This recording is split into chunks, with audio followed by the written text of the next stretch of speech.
Čaute chalani, kdokoľvek pozerá toto video, pozdravujem.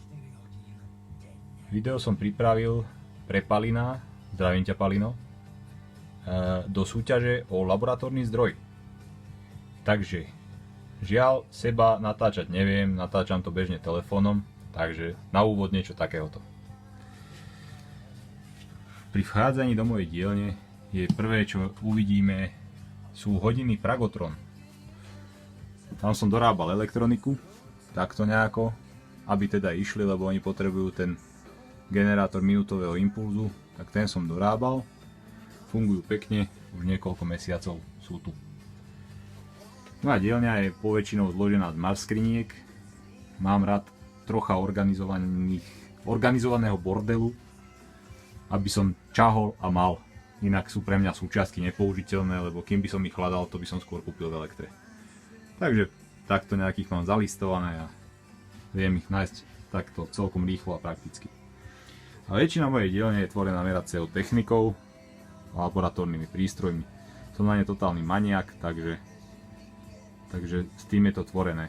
Aktuálne najnovšie stroje, dva Mesity, jeden je 40V, 40A, k nemu budem dorábať soft start.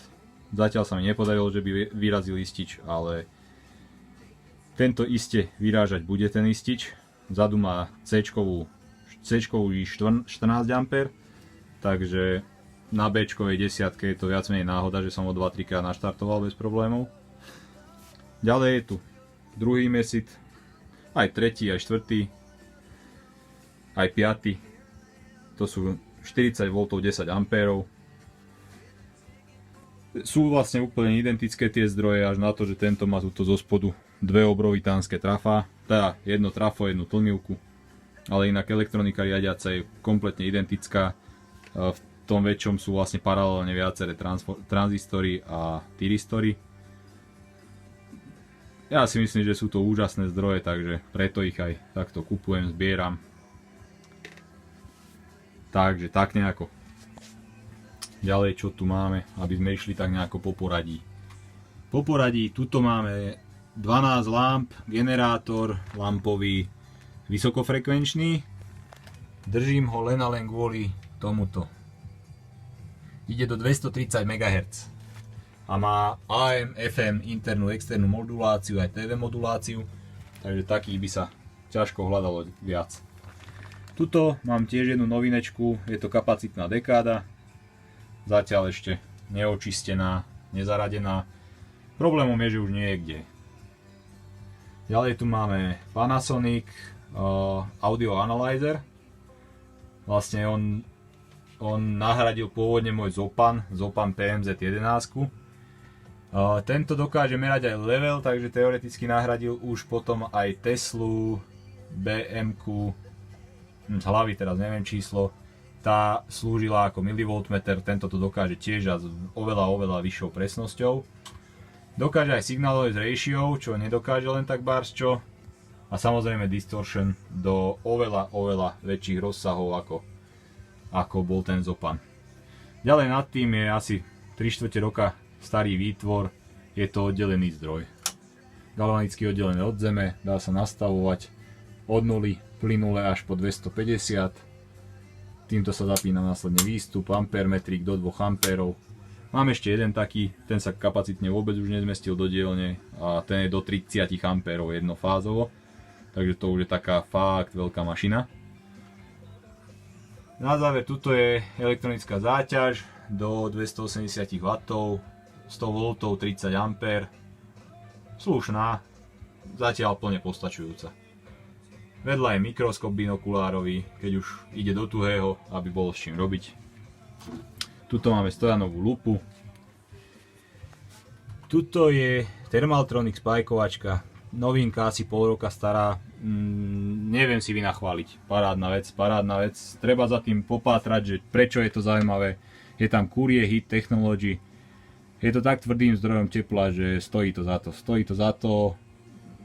Teraz tým napríklad pajkujem tieto ledky, ktoré som nevedel pajkovať s ničím iným, lebo oni sú to ako keby fóliový spoj, je položený na hliníku. kvôli dobrému chladeniu lediek, lebo oni majú asi 5 W jeden kus. Tak ako jeden tento panel lediek. Takže výkon je tam dostatočný, treba ochladiť, tak oni to takto vymysleli. A jediné, s čím som to dokázal kvalitne zapajkovať bez nejakého znehodnotenia, je táto pajkovačka. U nej sa menia hroty priamo za jazdy, vytiahnutím, zastrčením nových. Takže nejak tak nejako funguje. Dobre, ďalej tu máme túto vežičku. Môžeme začať z vrchu. Toto tu, nemecký stroj, Tonhöhe Schwankungsmesser. Je to vlastne merač Wow a Flutter po anglicky. A je to vlastne meranie u audio zariadení, ktoré obsahovali motor, alebo boli poháňané nejakým motorom, tak meranie je zákmitu toho motora. Okoľko šáli oproti realite a ako moc kmitá v čase. Čiže meria ako keby diferenciu. Takže tak nejako. Pod ním skúšač tranzistoru. Každý ho máme doma, nikto ho v živote nepoužil. Ja som není výnimkou. Sledovač signálu.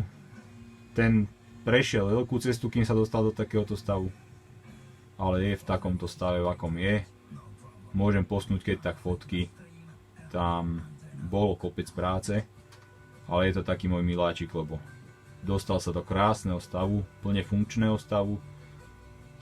A mám k nemu sondy, čo nemá nikto. Keď sa to kradlo z fabrík, každý kašľal na sondy, ale tuto išli špeciálne a nikto ich nemal poriadne. Takže ja ich tu mám. Následne toto je Tektronixácky šufel, ktorý obsahuje multimeter s takouto parádnou sondou, veľmi rýchlou, zaujímavou, dobrou. A counter, generátor frekvencie a funkčný generátor, tak, a dvojitý napájací zdroj. Ten som veľmi ešte nepoužil, keď pozrieme na tie mesity. Toto tu je taký môj výtvorček. Je to audio merač spojenia continuity s tým, že má to aj všelijaké špeciálne vlastnosti, všetky možné špeciálne srandy. O tom by bolo jedno samostatné video, že prečo som to vôbec tvoril, čo sa s tým dialo, čo sa s tým dá robiť. Vyzerá to jednoducho, ale dá sa s tým kadečo. No, to by sme mali vrchný. Ďalej tu sú dve prúdové sondy AC/DC od Hanteku. Trocha šalejú, ale išlo mi hlavne o zmeranie prúdových priebehov na osciloskope 65-650 A. Tuto mám Kenwood milivoltmeter s tým, ale že špecialitkou je, on má dve strelky, takže ukazuje napríklad vyváženie kanálov v reálnom čase a podobne.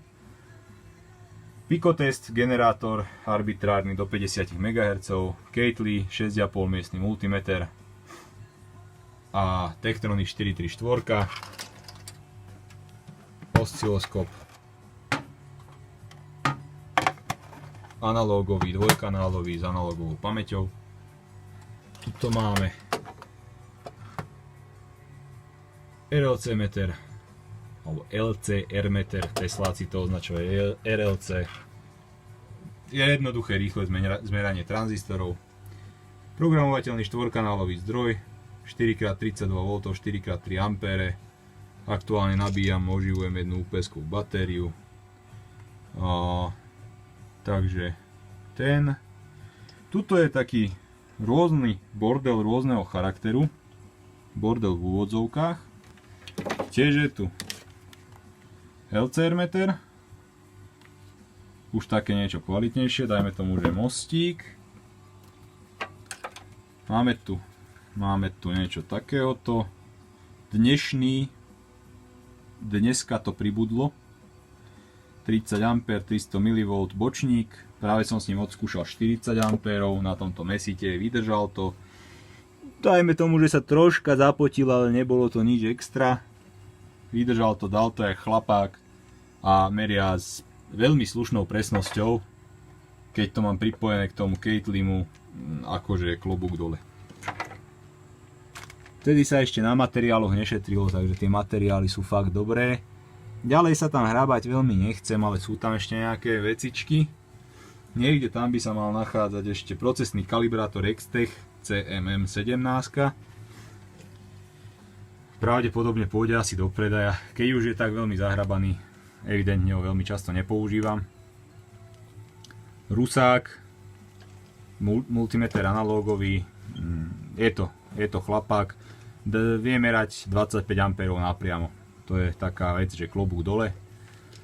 Ruská dekáda, takže toto je taký ruský kútik, ruská odporová dekáda. Tamto sú etalóny uložené rôzne, teda okrem tohto, toto je tiež dnešný príbytok, ešte není úplne zistené, čo to vlastne je, prečo je v takom čudnom zapojení, ale mal by to byť merací transformátor. A ďalej je tu čínska napäťová normála, prekvapila, je celkom dobrá, Keitli meria tie čísla, čo meral Číňan tam v 2015, takže som prekvapený. Tamto ďalej sú vlastne Muirhead, anglická normála, a ďalej je tam metrácka, 2TV 100 normála. Vlastne etalóny sú to, akože Westonové normály, Westonovo napätie. Takže tak nejako. Osciloskop za tú cenu celkom slušný. 100 MHz, dal by sa čipnúť na 200, alebo teda prepálením firmwareu sa dá zvýšiť bandwidth až do 200. Všetko vlastne od 50, 100 aj 200 boli rovnaké verzie, ktoré sa len softwarovo obmedzovali. Nepotreboval som to v živote, ani som na ňom v živote nedával update. Funguje od zakúpenia, nemalo zmysel tam niečo skúšať s ním. Slúži dobre. Keď budem niekedy potrebovať, bude to rentabilné, zobere sa niečo drahšieho, ale zatiaľ som nepotreboval. Kolofóny a čistič hrotov, proste také tie veci k pajkovaniu. Keďže mám stôl vždy zahádzaný, tak pre istotu to išlo o šuflík vyššie. Tuto máme odsávačku, horkovzdušnú pajkovačku a tamto je Solomonka, tiež pravdepodobne možno pôjde do predaja. Je mi jej troška ľúto, lebo odslúžila si svoje roky, mám k nej ešte nejaké náhradné hroty, aj náhradné rukovete, ale ako oproti tomu Thermaltroniku už to nemá veľký zmysel držať ju tu. Takže už pomaly, ale isto zapadá prachom. Toto tu, to som ešte nehovoril, to je taká novinečka. Merač autobatérií, vyhodnotí ich stav. Je to niečo ako keby merací mostík a zmeria to vnútorný odpor batérie a na základe vnútorného odporu vyčíslí možný skratový prúd a na základe zadaného skratového prúdu vyčísli, koľko percent životnosti ostáva tejto batérii. Dobrý stroj, zatiaľ v testovacej prevádzke, mám ho asi mesiac. Prekvapuje, je to celkom slušná vec. Tuto mám ešte k Thermaltroniku pajkovaciu pinzetu, obojstranne ohrievaná na SMDčka. No a tu sú káble nejaké, samozrejme bez toho by sa nedalo zaobísť. Tu máme desulfátor nejaký, teraz tiež testujem spoločne s tým meračom stavu batérie, to prišlo. Brother popisovač, toto tu je taký výtvor, je to Curve Tracer sa to nazýva, je to na odsledovanie charakteristiky súčiastky, takže sem sa privedie nejaké striedavé napätie, sem sa pripojí súčiastka a meria sa na osciloskope XY vychylovanie a vykreslí to vlastne charakteristiku tej danej súčiastky. 215 Ačko, mierne zahádzané, merač elektróniek, je to potrebné, hodí sa to, tá doba sa zase nejako chýli k tomu, že sa vraciame k nejakým tým elektrónkam, tak prečo to nemať doma, keď ono to vlastne už nemá skoro nik. Tuto mi hrá k tomu troška hi-fi väža, tak to odkryjeme, máme tu kotúčáčik A77 Revox, zvyšok je Technics, toto ešte môžete vidieť, že je troška užšie ako boli tie nové komponenty, toto sú už z 80 rokov, to je 77 ročník, CD prehrávač je nejaká 90 volá kolkátka, ale teda je to niečo takéhoto novšieho. Hore gramafón a samozrejme kopec bordelu, ale nejako takto sa teda tá dielňa nejak takto to je. No, samozrejme veľa vecí je ešte mimo tejto dielne, lebo sa sem už fakt nezmestia, už teraz je to fakt zle, veľmi zle. Takto nejak to vyzerá na diaľku, takže takéto niečo to je. No a k Palinovej súťaži zdroj netuším, kde by som dal. To možno, že ja spravím pre Palina súťaž, že keď vyhrám ten zdroj, nech on potom zase tipuje, kde to môžem dať. Jeden nápad, čo by s tým zdrojom bol, veľmi zaujímavé na tom zdroji je to, že má vlastne ako keby napäťový delič, že on skokovo sa mení na ňom napätie. A pri tejto technike, ktorú tu mám, by som možno, že išiel do toho ten napäťový delič naladiť, čiže tie odpory nejakým spôsobom dorobiť ešte k ním paralelne trimre a doštelovať ich do čo najväčšej presnosti, aby ten delič išiel presne a tým pádom, aby z toho mohol byť, dajme tomu, nejaký kalibrátor, mohlo by sa tak povedať. Samozrejme uvidíme, aký je drift tej 723, podľa toho by to celé bolo, ale k tomu tu aktuálne mám niečo na stole. Tuto mám súčiastečku Texas Instruments Rev 102 AU. Plánujem s tým vyrobiť napäťovú normálu, ktorú akože si hoci kto môže zakúpiť odo mňa potom následne možno niekedy, keď sa k tomu nebodaj dostanem. S tým, že by som ju nastavoval na tomto Catlin a niekto iný si zase môže porovnať svoj presný merák voči môjmu Catlinu. Čiže 5,5, 4,5, miestne 3,5, hoci čo menšieho ako je toto, sa dá s určitosťou prehlásiť, že by bolo napresno nastavené a tie 6,5 by sa dali akože komparačne porovnať, že čo tento, čo tamten. Ja už ho porovnávam dlhé roky, akože veľa merákov sa tu otočilo, boli tu nejaké čisto nové flukáče 6,5 miestne. Takže všetko som to porovnával vždycky s týmto Catlin a nikdy ma nesklamal, takže nejakým takýmto komparačným porovnávaním, komparačným meraním prichádzam k tomu, že ten Catlin je presný a teda podľa takéhoto niečoho by som následne vytvoril tie 10V normálky. No a aby som sa vrátil k základnej myšlienke, je možné, že takouto nejakou normálou od Texas Instruments by som následne ten zdroj možno upravil a vznikol by z neho ako keby kalibrátor. Ale to všetko samozrejme fantazírujem, uvidíme podľa času. Takže takto nejako moja dielňa. Snáď som vás nenudil, takže pozdravujem. Čaute všetci.